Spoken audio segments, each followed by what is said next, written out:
Hello everyone, very good morning to all of you. आज के दिन की शुरुआत करेंगे 20 मई 2022 के इंपॉर्टेंट करंट अफेयर के साथ।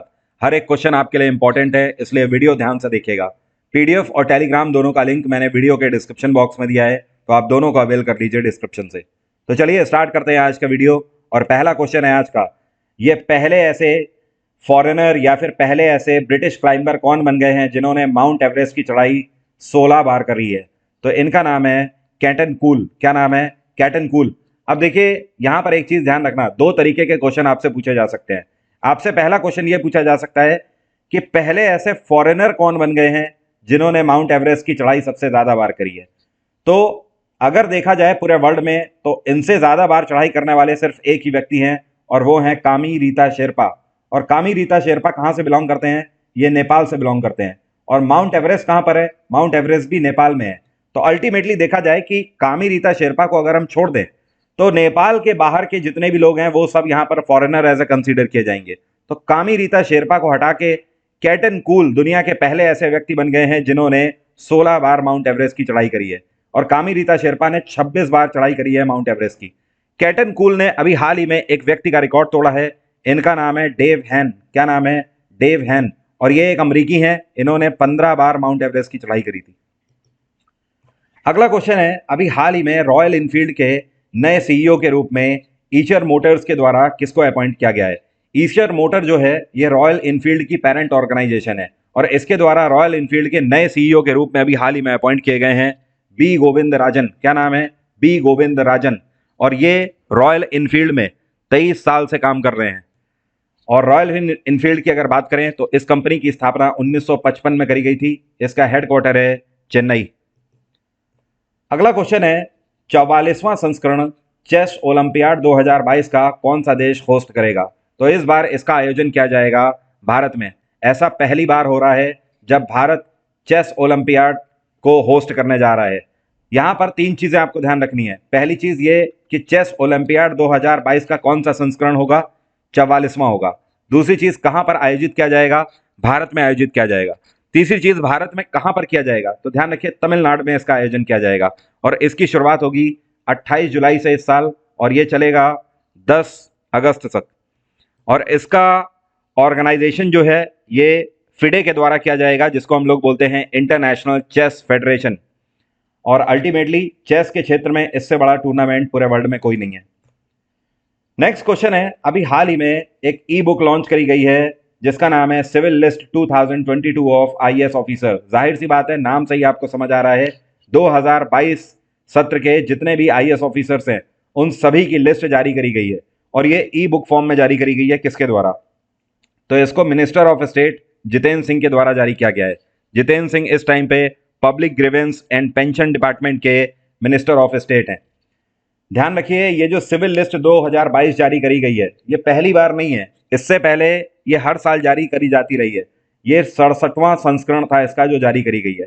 इस लिस्ट की मदद से ही सरकार को ये पता लगता है कि किस आईएएस ऑफिसर का ट्रांसफर किस मिनिस्ट्री में करना है, और किस आईएएस ऑफिसर के पास कितना एक्सपीरियंस है, और कितने मंथ्स का एक्सपीरियंस है, कितने डिपार्टमेंट्स का एक्सपीरियंस है, और साथ में कौन कौन से मंत्रालय उसने संभाले हुए हैं। इन सारी चीजों को देखते हुए पूरे कार्यकाल में उनका ट्रांसफर किया जाता है।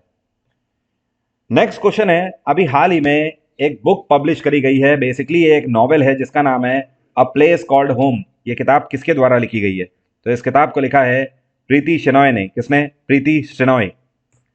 नेक्स्ट क्वेश्चन है, थॉमस कप 2022 कौन से देश ने जीता है? ये सबसे इंपॉर्टेंट क्वेश्चन है वैसे तो, और 2 दिन हो चुके हैं इस न्यूज को, लेकिन मेरे पास और भी इंपॉर्टेंट न्यूज थी, इसलिए मैंने आज के करंट अफेयर में इसको डाला हुआ है। थॉमस कप आप सभी को पता है इस बार भारत ने जीता है, और ऐसा पहली बार हुआ है जब थॉमस कप का कोई भी संस्करण भारत ने जीता है। फाइनल में भारत ने इंडोनेशिया को हराया इस बार। यहां पर आपसे यह भी सवाल पूछा जा सकता है कि इस बार कौन सा संस्करण थॉमस कप का खेला गया? 32वां संस्करण इस बार आयोजित किया गया है इसका। और थॉमस कप की स्थापना 1949 में करी गई। ये एक बैडमिंटन टूर्नामेंट है और यहां पर 16 टीमें खेलती हैं। एक चीज और ध्यान रखिएगा, आज तक सबसे ज्यादा बार थॉमस कप कौन से कंट्री ने जीता है? तो ये इंडोनेशिया ने ही जीता है। नेक्स्ट क्वेश्चन है, भारती एयरटेल के अभी हाल ही में नए मैनेजिंग डायरेक्टर और सीईओ के रूप में किसको अपॉइंट किया गया है? तो गोपाल विट्ठल पहले भी थे, और एक बार फिर से इनका अपॉइंटमेंट हुआ है अगले सत्र के लिए। तो एक बार फिर से गोपाल विट्ठल एयरटेल की कमान संभालेंगे?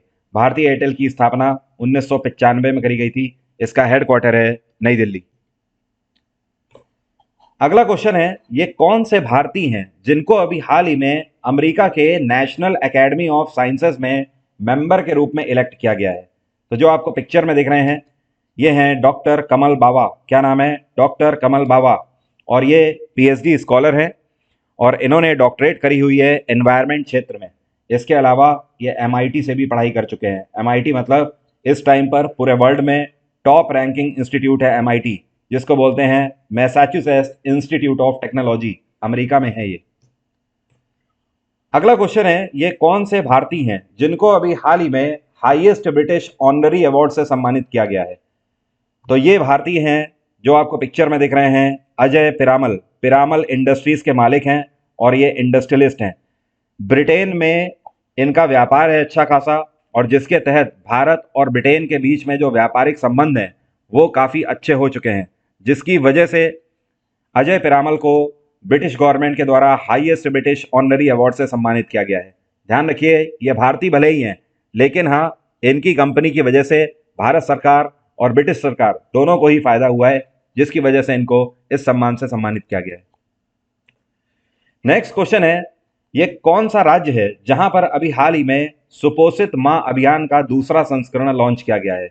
तो इसको लॉन्च किया गया है राजस्थान में। और राजस्थान के अंदर कहां पे? तो कोटा में इसको लॉन्च किया गया है।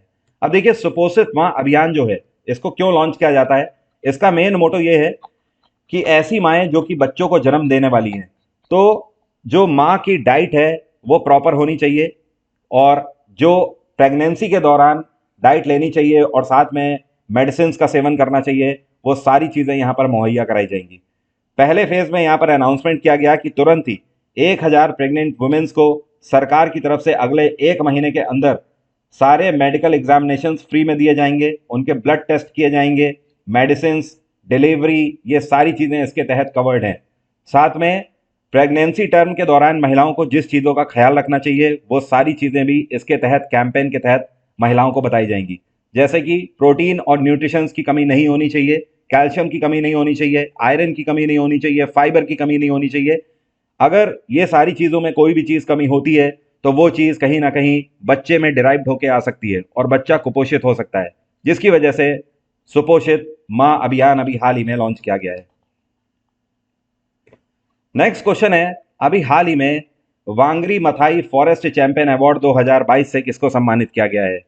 तो ये जो आपको पिक्चर में दिख रही हैं, ये हैं सेसिल जेबेट। क्या नाम है? सेसिल जेबेट। और ये कैमरून से बिलोंग करती हैं और ये बेसिकली एक एक्टिविस्ट हैं। इन्होंने फॉरेस्ट और एनवायरनमेंट क्षेत्र में बेहतर कार्य किया है, कहीं ना कहीं जंगलों को बचाने के लिए 2 to 3 डिकेड से बेहतर कार्य किया है, और जो फॉरेस्ट में रहने वाले लोग हैं उनकी लाइफ को बेहतर बनाने का कार्य किया है। By the way, Wangari Maathai forest champion award की स्थापना 2012 में करी गई थी। तो नाम ध्यान रखिएगा, सेसिल जेबेट। इंपॉर्टेंट क्वेश्चन है ये।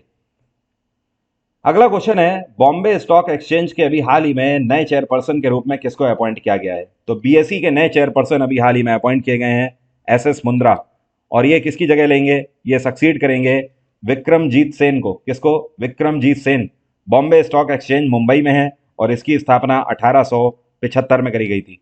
आपको पता है इस टाइम पे बीएसई की मार्केट कैपिटल कितनी है? भारत की इकोनॉमी से भी ज़्यादा, 3.6 ट्रिलियन। कितनी? 3.6 ट्रिलियन। अगला क्वेश्चन है, अभी हाल ही में hockey India senior women's national championship का आयोजन किया गया। इसका समापन भी हो चुका है और इस बार इसका 12वां संस्करण आयोजित किया गया। तो कौन सा राज्य है जिसने इसको जीता है? इस बार उड़ीसा ने इसको जीता है और फाइनल में उड़ीसा ने कर्नाटका को हराया है। किसको? कर्नाटका को। 2-0 से इन्होंने कर्नाटका को हराया। काफ़ी थ्रिलिंग मैच था और उड़ीसा ने क्लिंच किया है hockey India senior women's national championship का 12वां संस्करण। तो यहाँ से ये तो तय होता है कि उड़ीसा यहाँ पे नंबर 1 पे रहा, सेकंड नंबर पे कर्नाटका रहा क्योंकि ये रनर अप रहे, और थर्ड नंबर पे कौन सा राज्य रहा? तो ये रहा झारखंड। झारखंड ने हरियाणा को हराकर तीसरी रैंक सिक्योर करी है। नेक्स्ट क्वेश्चन है, अभी हाल ही में world telecommunication and information society day मनाया गया कौन से दिन? तो ये दिवस हम लोग मनाते हैं 17 मई को, और इस बार 2022 की थीम रही इसमें digital technologies for older persons and healthy ageing. इस दिन को मनाने के पीछे का मेन मोटो ये है कि लोगों में अवेयरनेस पैदा हो कि टेक्नोलॉजी और टेली कम्युनिकेशन की वजह से हमारी लाइफ पहले से कितनी बेहतर और आसान हो चुकी है। साथ में अभी जिस तरीके से टेक्नोलॉजी बढ़ती चली जा रही है, तो जो ओल्डर पर्सन्स हैं जिनकी एज ज़्यादा हो चुकी है, हमें कहीं ना कहीं उनके लिए भी फ्रेंडली यहाँ पर रहना चाहिए, उन्हें टेक्नोलॉजी से रूबरू कराना चाहिए, तो हमारे बीच में कहीं ना कहीं जनरेशन गैप भी देखने को नहीं मिलेगा। अगला क्वेश्चन है, ये कौन सा शहर है जहां पर डिफेंस मिनिस्टर राजनाथ सिंह के द्वारा अभी हाल ही में 2 made in India worship launch किए गए हैं, जिसमें से एक का नाम है आईएनएस सूरत और दूसरे का नाम है आईएनएस उदयगिरी। तो इन दोनों को लॉन्च किया गया है मुंबई के मझगांव डॉक से। और यहाँ पर आपको बता दूं, आईएनएस उदयगिरी जो है ना, इसका नाम क्यों रखा गया है? उदयगिरी माउंटेन रेंजेस के ऊपर इसका नाम रखा गया है। और ये कहाँ पड़ती हैं? ये आंध्र प्रदेश में पड़ती हैं, उदयगिरी माउंटेन रेंजेस। इन दोनों आईएनएस की खास बात यह है कि ये मेक इन इंडिया प्रोजेक्ट के तहत बनाए गए हैं और पूरे तरीके से इंडिजिनस हैं। अगर आपसे बात करी जाए कि पूरे भारत में सबसे बड़ा पोर्ट कौन सा है, तो ये है कांदला पोर्ट। कौन सा? कांदला पोर्ट। इसका नाम बदल के अब दीनदयाल उपाध्याय पोर्ट हो चुका है। इसके अलावा अगर बोला जाए सबसे छोटा पोर्ट कौन सा है, तो ये है गोवा का। इसको बोलते हैं मोर्मुगांव पोर्ट। क्या बोलते हैं? मोर्मुगांव पोर्ट। इंडियन नेवी इसका यूज करती है वास्को ड गामा से। तो फिलहाल आज की बात यहीं तक रहेगी। Bye bye, take care, have a nice day. आपका दिन मंगलमय हो। अन अकेडमी पर आप वरुण 777 कोड के साथ कोई भी सब्सक्रिप्शन ले सकते हो और मई मंथ के बेस्ट ऑफर और साथ में एक्स्ट्रा 10% का डिस्काउंट अवेल कर सकते हो। कल सुबह फिर से 4 बजे यहीं पर मुलाकात होगी। ख्याल रखिए अपना और पढ़ाई करते रहिए। Thank you so much.